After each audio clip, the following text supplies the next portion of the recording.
₹50,000 દે પણ એને આપણે દેવાનો નથી. 50,000 નું માગી ગયા પણ અમે આપ્યો નથી.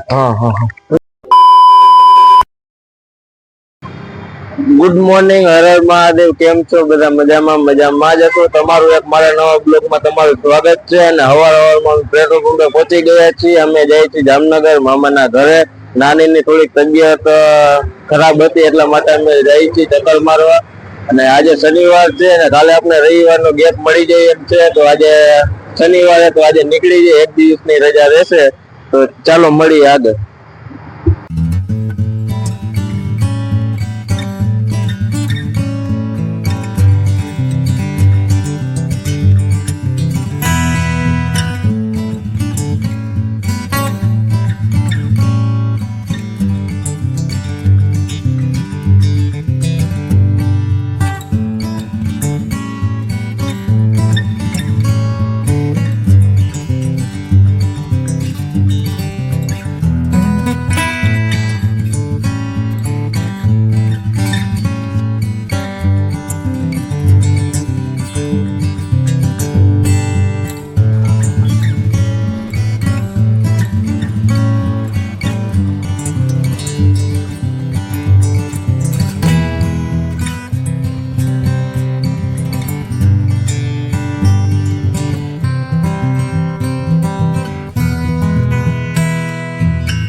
મામાને વાડીએ આવ્યા છીએ અને આ છે આપણો મામાનો છોકરો. શું કે અશ્વિનભાઈ? મજામાં. તમને કેમ છે? બસ મજામાં હો. તમારી વાડી બાજુ શું વાવ્યું છે? વાડી કપા ઉતારે છે ને માંડવી કાઢીને હવે આપણે ઘઉં વાવ્યા. બતાવો, આપણે ઘઉં બતાવો. એને વાવી દીધા. આ ટાઈપના ઘઉં છે. વાડી આ ટાઈપની છે. તમે આ બધું જોઈ શકતા હશો. અને હજી આપણે ભઠ્ઠા બાજુ જવાનું છે. તો ભઠ્ઠા બાજુ જઈ, અહીંયા પણ આપણે મામા છે, 4 મામા છે આપણા. એક મામાની વાડી આવી ગઈ, બીજા મામાની ભઠ્ઠે. તો આપણે અહીંયા જઈએ ત્યારે આપણે બ્લોગ ચાલુ કરશે. અત્યારે વાડીની મજા લઈ થોડીક વાર, કેમ કે આપણે આવી મજા તો આપણે લઈ ના શકતા હોય. એટલે આજે મજા લઈ થોડીક વાર. તો મળીએ આગળ. આપણે વાડી હતા અને આપણે બીજા મામાનો છોકરો આપણે તેડવા આવી ગયો. તો એટલી ગાડી છૂટો ફૂટ આટલે વાત જ જો પીછા ભાગવા માંડ્યા. આ લોકો આટલા પાડવાનું થયો લાગે. આ કદાચ આપવામાં રીત છે ગાડી ફૂલ હાંકવાની. એટલે આવડા મારા તમે જોયો હતો. આ કેમેરામાં કેદ કરી લ્યો અને વાયરલ કરો ફોટોફોટ. હાલો હાલો, ગોલાઈમાં નમાવી દો. ગોલાઈમાં નમાવી દો. આપણે મમરા ભરી દઈએ, ગોલાઈમાં નમાવી નમાય.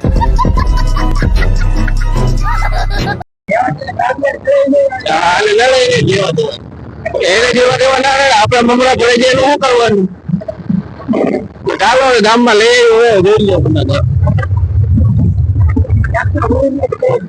ચાલો પછી મળી ક્યાં લઈ જાય. તો ફાઇનલી મિત્રો આજે અમે આખો દી રખડી રખડીને થાકી ગયા છીએ અને હરીફરીને આવ્યા છીએ વાડીએ. અને ભઠ્ઠા વાળો વ્લોગ કાલે આવશે. તો મળાવું મારા ભાઈ આગળ. ફાઇનલી મિત્રો આપણે વાડીએ પહોંચી ગયા છીએ અને અશ્વિનભાઈ પાસે એક ડોગી છે. આપણે તો બહુ ગમે. તો આપણે અશ્વિનભાઈ ને કહી કે આપણે 50,000 માં દેવું હોય તો આપણે લઈ જવું રાજકોટ. આપણે પારસી પણ અશ્વિનભાઈ ના જ પાડે. હવે અશ્વિનભાઈ શું કહેવા માંગો ભાઈ તમે? દેવાનો નથી. મિલનભાઈ ₹50,000 દે પણ એને આપણે દેવાનો નથી. એનું નામ શું છે? એનું નામ છે ટાઈગર. ટાઈગર નામ છે ભાઈ. એને ટાઈગર બતાવો, નજીક આવો હાલ બાજુ. આ છે આપણો ટાઈગર. આ બહુ સારો એવો કૂતરો છે. અને આ છે મામાનો છોકરો જ છે. એ બે ભાઈ જ છે. એનું નામ છે અલ્પેશ. શું કેવા માંગો અલ્પેશભાઈ? બસ મજા આવે, મોજે મોજ. મોજે મોજ ને? અરે મોજે મોજ. મોજે મોજ જ રહેવાનું. મોજે મોજ જ રહેવાનું. મોજ જ કરવાની. આવા તો 2-3 કૂતરા હોય ને તો આપણે કહેજો, આપણે લઈ જઈએ રાજકોટ બાજુ. ભલે ભલે 2-3 કૂતરા આવા હશે તો તમને ફોન કરાવશે અમે. હા. અને આજે વાડીએ જમવાનું અમારે બધાને હતું એટલે અમે વાડીએ આવ્યા. તો હવે જમી ત્યારે આપણે વિડીયો બનાવશે. ખાસ તો આપણે બે ભાઈની મુલાકાત કરવા નથી અને સાથે આ ટાઈગર ની પણ મુલાકાત કરવા નથી. એટલે આપણે ટાઈગર ને બતાવી દીધો છે. ટાઈગર એ બહુ જોરદાર છે. નામે પાછું આ લોકો એવું રાખ્યું ટાઈગર. ટાઈગર એટલે બહુ જોરદાર વસ્તુ કહેવાય છે. તો ચાલો હવે પછી આપણે મળશી. તો મળીએ આગળ. મિત્રો હવે મામાની ને એની બધાની મુલાકાત કરાવું. બરોબર છે. આ એની વાડી અમે આજે હઈએ તો આજે મામાની એની બધાની મુલાકાત કરાવું. તો ચાલો મામા હારે વાત કરીએ. મામા શું કેવા માંગે છે? શું કે મામા મજામાં? એ માણા હા આ મારા બા છે. હા હા હવે અમે 4 ભાઈઓ છે. બરોબર. 4 ભાઈઓ છે. જો કે 4 ભાઈઓ અમે અમારી માને એવું રીતે સાચવી છે. હા હા એને મહિને અમારા ઘરે 4 મહિને કે એના પૈસા દઈ મહિને ને મહિને. હા હા અને કેમ કે માં છે એટલે માં છે તો આપણે હોય. હા એ તો સાચી વાત. બરાબર. બાકી માં ન હોય તો આપણે ન હોય. હા બરાબર. અમે માની એવી સેવા કરી છે. હા હા અમે માને કોઈ જાતનું કઈ તકલીફ દુઃખ દર્દ કઈ આપતા નથી. પૈસા ટકે બધા સુખી છે. ખાવા પીવામાં સુખી છે. હા હા પછી આ મારી 2 મોટી બેન છે. હા હા બરાબર. આ મારો છોકરો છે. હા હા આ નનકો છોકરો છે. ઓલો મારા ભાઈ નો છોકરો છે. હા હા આ મારા ઘરના છે. હા હા અને આ ડોગી. ડોગી ને રમાડે છે. 50,000 નો માગી ગયા પણ અમે આપ્યો નથી. હા હા હા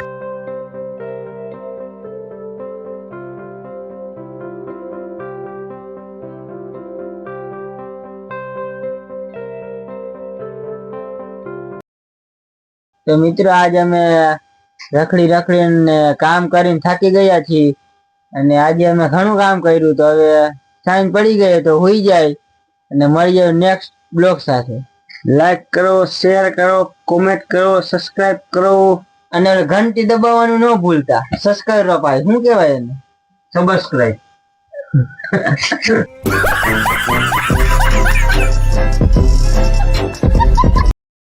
ચાલો બ્લોગ નો આપણે એન્ડ કરીએ. મળીએ કાલે નવા બ્લોગ સાથે. બ્લોગ કેવો લાગ્યો કોમેન્ટમાં કરી દેજો. અને બીજું તો તમને શું કહેવાનું હોય, સબસ્ક્રાઇબ કરવાનું તમે ભૂલતા નહીં. ને સબસ્ક્રાઇબ ના કર્યું હોય તો જરૂર કરી જ નાખજો. અને આવા નવા બ્લોગ જોતા રહેજો. તો ચાલો મળીએ કાલે નવા બ્લોગ સાથે, નવા લોકેશન સાથે. ત્યાં સુધી બધાને બાય બાય.